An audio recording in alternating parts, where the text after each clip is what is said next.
In the early 17th century, the Mughal Empire controlled nearly the entire Indian subcontinent. Emperor Shah Jahan sat at the apex of this hierarchy, commanding a realm that defined global wealth and reach. Amidst the sprawling court politics and expansive military campaigns, his life pivoted entirely around one person, his favorite wife, Mumtaz Mahal. They shared a rare, deeply intimate partnership that defied the standard political marriages of the era.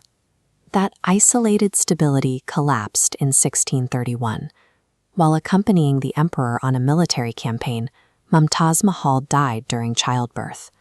For a ruler who possessed the power to command armies and dictate the fortunes of millions, this was a problem of absolute powerlessness. He was left with an overwhelming, unfillable emotional void. Royal tradition dictated the construction of a tomb. But the standard red sandstone structures, utilized heavily by his predecessors, failed to match the specific gravity of his loss. They were built to secure political legacy, rather than to express personal devastation. To accurately reflect the scale of his grief, Shah Jahan required a completely original structure. He needed to materialize in emotion, initiating a logistical undertaking that would consume the next 2 decades. In 1632, Shah Jahan selected a plot on the Yamuna River in the city of Agra for a new mausoleum. Materials and human capital were rapidly funneled directly into the city. The workforce swelled to 20,000 artisans, creating a massive active construction zone. The primary material chosen to construct the central tomb was massive blocks of ivory-white marble. This stone had to be quarried in Rajasthan, over 200 miles away, and hauled across the arid plains using fleets of elephants and oxen. The logistics were brutal and heavy. Thousands of tons of dense rock were dragged through the dust, all to create a structure intended to look utterly weightless.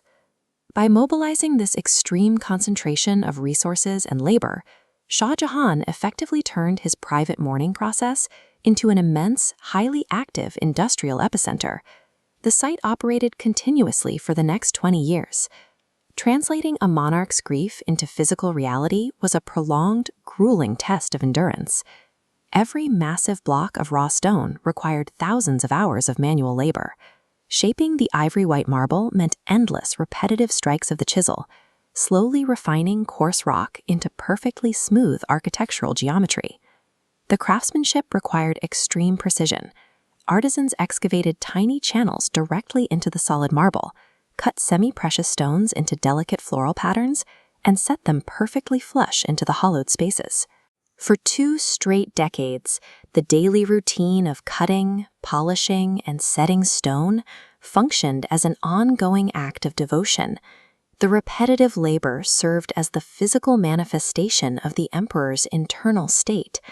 Slowly, millions of these individually carved components, cut with microscopic accuracy, were hoisted and locked together to form the towering domes and minarets of the main mausoleum. The vast duration of the build, combined with the extreme level of microscopic detail across an entire complex, produced a towering monument to human obsession. Construction of this central tomb was completed in the early 1650s, bringing the sprawling 20-year logistical machine to a definitive halt. The tens of thousands of workers departed, leaving the site in a state of silent solitude. The bustling industrial zone reverted to its intended purpose, a quiet resting place housing Mumtaz Mahal. As centuries passed, the direct memory of the emperor's personal loss began to fade.